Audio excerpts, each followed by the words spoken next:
నమస్కారం మిత్రులారా, మీరంతా ఎలా ఉన్నారు? మంచి మానసిక స్థితిలో ఉండండి. జీవితం మన కోసం అనే యూట్యూబ్ ఛానల్ ద్వారా మనం కలుసుకుంటూ ఉన్నాం. జీవితం వ్యక్తిగతం కాదు. అంటే వ్యక్తిగా ఒక్కడుగా జీవించేటువంటి వీలు లేనటువంటిది అని అర్థం. మనం జీవించి ఉన్నాము అంటే అనేక శక్తులు, అనేక సంబంధాలు, అనేక సంస్థలు, వాటన్నిటి యొక్క సహకారంతో మనం జీవించి ఉన్నాం. ఏ స్థితిలో ఉన్నా సరే ప్రకృతిలో ఉండేటువంటి శక్తులు, అలాగే మన చుట్టూ ఉన్నటువంటి సంబంధ బాంధవ్యాలు, మన చుట్టూ అల్లుకొని పోయినటువంటి సామాజిక సంస్థలు, వాటి ద్వారా మనకు కలిగేటువంటి రక్షణ, వాటి ద్వారా మనకు కలిగేటువంటి ఉపాధి, వీటిని ఆధారంగా చేసుకొని మనం బతుకుతున్నాం. మీరు వినే ఉంటారు, చాలామంది చాలా గర్వంగా చెప్పుకుంటూ ఉంటారు ఏంటంటే I'm a self made man అండి అని. సెల్ఫ్ మేడ్ మ్యాన్ ఎవరూ లేరు, వీఆర్ అదర్ మేడ్.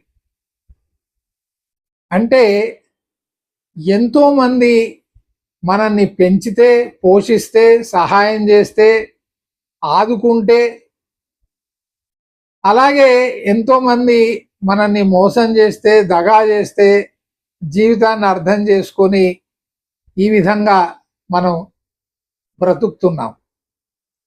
అంటే జీవితంలో ఉన్నటువంటి ఆటుపోట్లన్నిటినీ కూడా, సుఖ దుఃఖాలని, లాభ నష్టాలని అన్నింటినీ మనం అనుభవించినప్పుడే అది సంపూర్ణ జీవితం అనేది అవుతుంది. చాలామందికి మనిషి జీవించి ఉన్నాడు అంటే వాళ్ళు ఏమనుకుంటారంటే శరీరం జీవించి ఉందని అనుకుంటారు. వాళ్ళకి తెలిసింది శరీరమే. కాబట్టి శరీరాన్ని తృప్తి చెందించాలి, శరీరాన్ని సుఖపెట్టాలి. మంచి భోజనంతో, మంచి బట్టలతో, మంచి ఇంటితో, అంత మంచి మీరు అన్నిటినీ ఎలా కలుపుకొని చెప్పుకుంటారో చెప్పుకోండి. మంచి భార్య, మంచి భర్త, మంచి పిల్లలు, మంచి ఉద్యోగం, మంచి ఆదాయం, ఇట్లా. అయితే కేవలం శరీరమే నా జీవితం సరే అనుకుందాం. ఈ శరీరం అన్న తర్వాత దీంట్లో కోరికలు పుట్టడం చాలా సహజం, పుడుతూనే ఉంటాయి. ఎలా తీర్చుకోవాలి ఆ కోరికలను? ఎవరిష్టం వచ్చినట్టు వాళ్ళు నిర్ణయించుకొని తీర్చుకోవచ్చా? అలా కూడదు. ఎందుకంటే అప్పుడు సమాజంలో అలజడి చెలరేగుతుంది. అప్పుడు మన జీవితాల్లో అశాంతి అనేది వచ్చేస్తుంది. ఇప్పుడు ఉదాహరణకు మేఘాలయలో జరిగినటువంటి సంఘటనని తీసుకోండి. అంటే ఒక కోరిక వచ్చింది, ఆ కోరికను ఏ విధంగా తీర్చుకోవాలి? మూడే మార్గాలు ఉన్నాయి. ఒకటి ధర్మబద్ధంగా ఉండాలి, చట్టబద్ధంగా ఉండాలి, న్యాయబద్ధంగా ఉండాలి. ఈ మూడింటికి లోబడి మీ కోరిక ఉండాలి. దీంట్లో ఏ ఒక్కటి లోపించినా మీరు అనుకున్నటువంటి కోరిక తప్పు అని మీరు నిర్ణయించుకోవాలి, దాని నుంచి తప్పుకోవాలి. కోరిక వచ్చినప్పుడు ఏమవుతుందంటే అది మనిషిని తీవ్రంగా హింసిస్తుంది. ఆ కోరిక ఏదైనా చేసి తీర్చుకునేటట్టు చేస్తుంది. ఆ మనస్సు ఆ కోరిక వెంట పరిగెత్తుతుంది. అయితే బుద్ధి యొక్క అనుమతి లేనిదే శరీరం ఆ పని చేయదు. ఇప్పుడు మనస్సు అనేది బుద్ధిని లోబర్చుకుంటుందా? శరీరంలో ఉండేటువంటి అవయవాలు తమ యొక్క తృప్తి గురించి బుద్ధిని పక్కదారి పట్టిస్తాయా, తప్పుదోవ పట్టిస్తాయా అనేది ఆ వ్యక్తి యొక్క విజ్ఞత, వివేకం మీద, ప్రజ్ఞ మీద, తెలివితేటల మీద ఆధారపడి ఉంటుంది. నిజమైనటువంటి తెలివితేటలు ఇవే.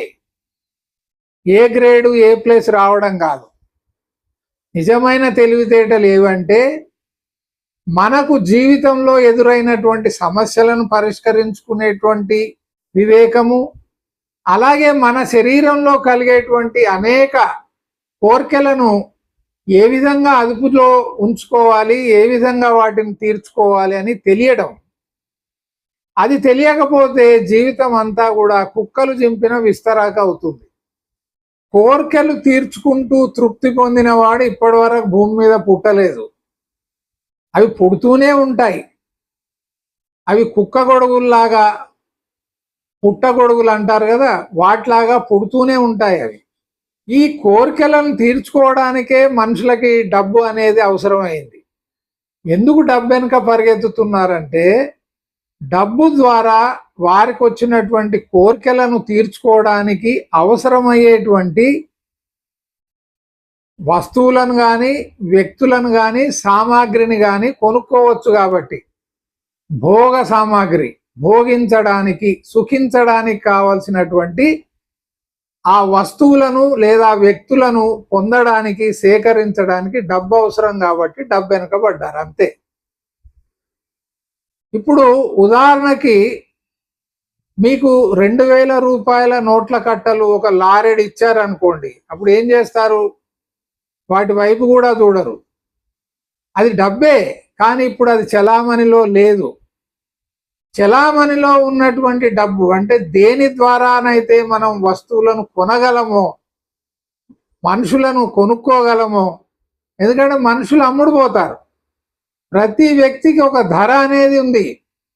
5,000కు లొంగనోడు 1,00,000 రూపాయలకు లొంగుతాడు, 1,00,000 రూపాయలకు లొంగని వాడు 10 కోట్లకు లొంగుతాడు. ఈ విధంగా సమాజాన్ని మనం తయారు చేసుకున్నాం. అందుకోసమే మనం డబ్బు వెనుక పరిగెత్తుతున్నాం. అర్థమైందా? ఉన్న డబ్బునంతా కూడా బ్యాన్ చేసేసి మళ్ళీ వస్తు మార్పిడి తీసుకొచ్చామనుకోండి, అప్పుడు డబ్బు వెనుక పరిగెత్తుతారా? మీరు పరిగెత్తరు. దేని వెనుక పరిగెత్తుతారు? అప్పుడు వస్తువుల వెనుక పరిగెత్తుతారు. ఎందుకంటే వస్తు మార్పిడి. కాబట్టి మనిషి జీవితంలో దేన్ని పొందడానికి ప్రయత్నించాలి, కృషి చేయాలి? శాంతిని పొందడానికి, కోరికలను తీర్చుకోవడానికి కాదు. పుడుతూనే ఉంటాయి ఇవి. దాంట్లో ఏముందో దీంట్లో ఏముందో. ఈరోజు కొన్ని ఆహార పదార్థాలు తిన్నావు, రేపు ఇంకొకటి తినాలనిపిస్తుంది. అలాగే స్త్రీ పురుషులు, ఆ స్త్రీలో ఏముందో, ఆ పురుషుల్లో ఏముందో, ఆ భాగంలో ఏముందో, ఆ ప్రదేశంలో ఏదో ఉందట, అక్కడ ఎక్కువ డబ్బు దొరుకుతుందట. అది మరలో ఒకసారి మాట్లాడుకుందాం. ఈరోజు మీకు ఒక చక్కటి కథ చెప్పి నేను ముగిస్తాను. కోర్కెలను తీర్చుకోవడం ద్వారా ఎవరు కూడా జీవితంలో శాంతిని పొందలేరు. వెనకటికి భర్తృహరి అని ఒక రాజు ఉండేవాడు, చక్రవర్తి. గొప్ప అందగాడు, సాహసి, ధైర్యం సాహసం ఉన్నటువంటి వాడు, వీరాధి వీరుడు. అనేక రాజ్యాలను జయించి చక్రవర్తి అయ్యాడు. ఆయన తమ్ముడు విక్రమాదిత్యుడు, ఆయన కూడా చాలా మహాపరాక్రమవంతుడు. ఇది చందమామ కథ కాదు, ఇది నిజంగా జరిగినటువంటి కథ. అయితే అన్ని రాజ్యాలను జయించి చక్రవర్తి అయిన తర్వాత ఈ భర్తృహరికి అసలు దీని ద్వారా ఏమి తృప్తిని పొందడం లేదే, ఇన్ని రాజ్యాలను జయించిన, మరి ఇంకే సుఖాన్ని పొందితే నేను తృప్తిని పొందుతాను అని ఆలోచించి పండితులను పిలిచి అడిగితే వాళ్ళు అన్నారట, రాజా మీరు వివాహం చేసుకోవాలి, మీరు వైవాహిక జీవితం, దాంపత్య జీవితాన్ని గడిపితే అప్పుడు మీకు నిజమైనటువంటి సుఖం ఏమిటో తెలిసేటువంటి అవకాశం ఉంది, పిల్లలు వగైరా వగైరా. సరే అని ప్రపంచంలో ఉన్నటువంటి సుందరీమణులను అందరినీ కూడా రమ్మని కబురు పెట్టారు రాజుగారు, చక్రవర్తి.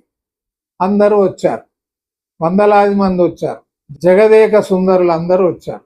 దాంట్లో ఏరి కోరి ఆఖరికి భర్తృహరికి పింగళ అనేటువంటి అమ్మాయి నచ్చింది. అపురూపమైనటువంటి సౌందర్యం ఆమెది.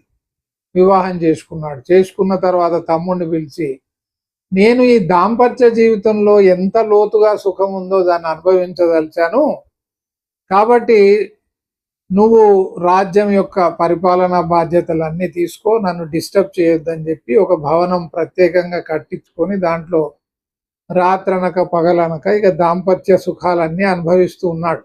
ఇలా కొంతకాలం గడిచింది. ఈ పింగళ అనేటువంటి ఈ మహారాణి ఒకరోజు అటు ఇటు పచార్లు చేస్తూ అక్కడ ఉన్నటువంటి కిటికీలోంచి బయటకు చూసింది. అక్కడ అశ్వశాల ఉంది. అంటే ఈ గుర్రాలను కట్టేసేటువంటి విభాగం అనుకోండి. అక్కడ ఆ అశ్వశాలకి ఎవరైతే అధిపతి ఉన్నాడో వాడిని చూసింది. చూసి వాడి కండలు, వాడి యొక్క శరీరంలో ఉన్న పొంగు అవన్నీ చూసి ముచ్చటపడి ఒక పరిచారికను పంపి వాడితో స్నేహం చేసి వాడితో శారీరక సంబంధం పెట్టుకుంది. చూడండి, చక్రవర్తి భర్త అయి ఉండి అతడు సౌందర్యవంతుడైనప్పటికీ, మహావీరుడు శూరుడైనప్పటికీ ఆయనతో ఆమె తృప్తి చెందలేదు. ఈ అశ్వశాలలో ఉన్నటువంటి వీడికి అక్కడ ఉండేటువంటి రాజనర్తకి అంటే మోజు. వాడు రాజనర్తకితో సంబంధం పెట్టుకున్నాడు.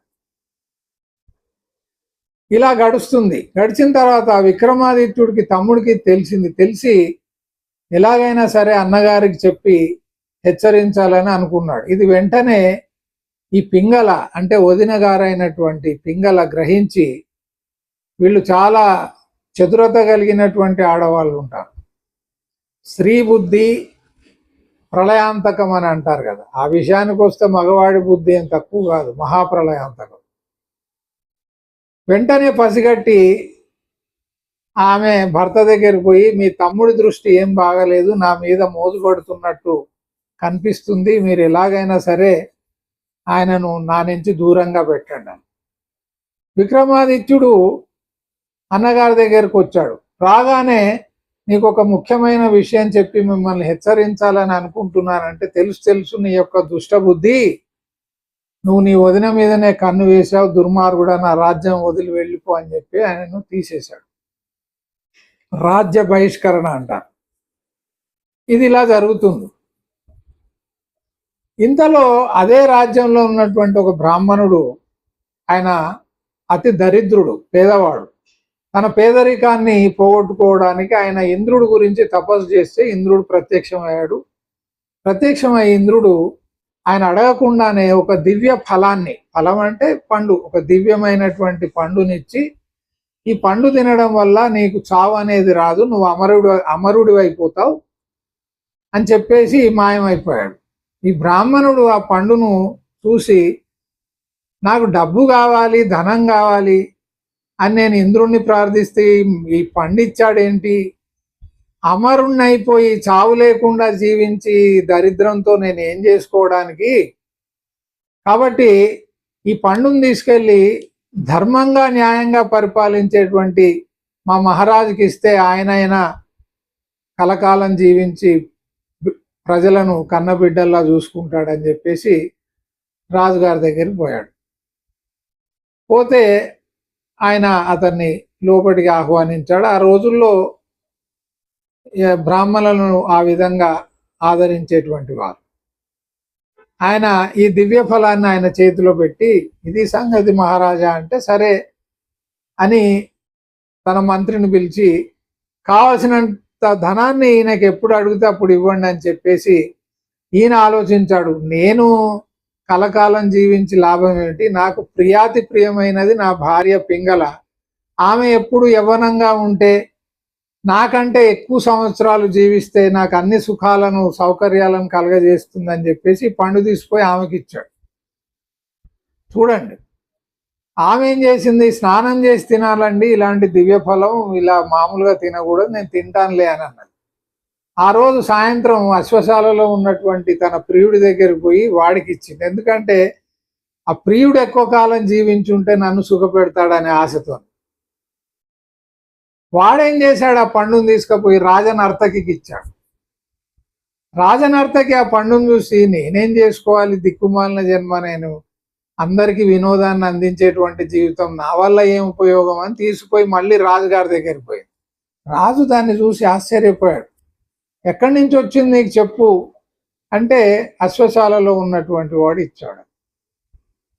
వాడిని పిలిచి, అరే ఈ దివ్య ఫలం నీకు ఎలా వచ్చింది, చెప్పకపోతే నిలువునా చీరేస్తానని చెప్పేసరికి వాడు గజగజ వణుకుతూ, నన్ను శిక్షించకండి మహారాజా, మహారాణి ఇచ్చింది, ఇలా మహారాణికి నాకు చాలా కాలంగా శారీరక సంబంధం ఉందని చెప్పాడు. మరుసటి రోజు ఈయన సభను పిలిచి ఆ సభలోకి మహారాణిని ఆహ్వానించి, చూడండి, మహారాణి దివ్య ఫలం తిన్నది, ఈమెకి అమరత్వం వచ్చింది, ఈమెకు చావు లేదు. మీరందరూ చూస్తుండగానే ఈమెను నా ఖడ్గంతో రెండుగా ఖండిస్తాను, రెండు ముక్కలుగా చేస్తాను, అయినప్పటికీ ఈమె చావదు అని కత్తి తీసుకొని మీదికి పోయేసరికి వెంటనే భయంతో వణికిపోతూ, నేను ఆ పండు తినలేదు మహారాజా, ఏం జరిగిందో నిజం చెప్పకపోతే నేను ఇక్కడే ముక్కలు ముక్కలుగా నరికేస్తాను అనేసరికి గజగజ వణుకుతూ అశ్వశాలలో ఉన్నటువంటి తన ప్రియుడి సంగతి చెప్పింది. వెంటనే భర్తృహరి, చీచి, మానవ జన్మలో ఎవరు సుఖంగా లేరు, సుఖం గురించి పరిగెత్తుతున్నారు, మార్చి మార్చి సుఖాలను అనుభవిస్తున్నారు, ఎన్ని వందల సంవత్సరాలు జీవించినా, ఎన్ని జన్మలు బ్రతికినా మనం ప్రయత్నించదగ్గది శాంతి కానీ సుఖం కాదు, సుఖం అనేది ఏ రోజు కూడా తృప్తినివ్వదు అని చెప్పేసి తెలుసుకొని ఆ రాజ్యాన్ని తమ్ముడికి వదిలేసి ఆ తర్వాత ఆయన మహా సాత్విక జీవితాన్ని గడుపుతూ, ఆధ్యాత్మిక జీవితం గడుపుతూ గొప్ప మహర్షి అయ్యాడు. ఆయన రాసినటువంటి భర్తృహరి శతకం, భర్తృహరి వైరాగ్య శతకం, ఇవన్నీ కూడా ఇప్పటికీ అందుబాటులో ఉన్నాయి. కాబట్టి శరీరాన్ని సుఖపెట్టేటువంటి ప్రయత్నాన్ని మానుకుంటే తప్ప, వైరాగ్యం అనేది జీవితంలో వస్తే తప్ప శాంతి అనేది రాదు. ఎప్పటి వరకైతే మనిషి శాంతిని పొందలేడో అప్పటి వరకు వాడి మనసు వెంపర్లాడుతూనే ఉంటుంది, పరిగెత్తుతూనే ఉంటుంది. కేవలం సత్యాన్ని పొందడం ద్వారా, భగవంతుణ్ణి పొందడం ద్వారా మాత్రమే మనిషికి చెరగని తరగని శాంతి అనేది చేకూరుతుంది. నమస్కారం.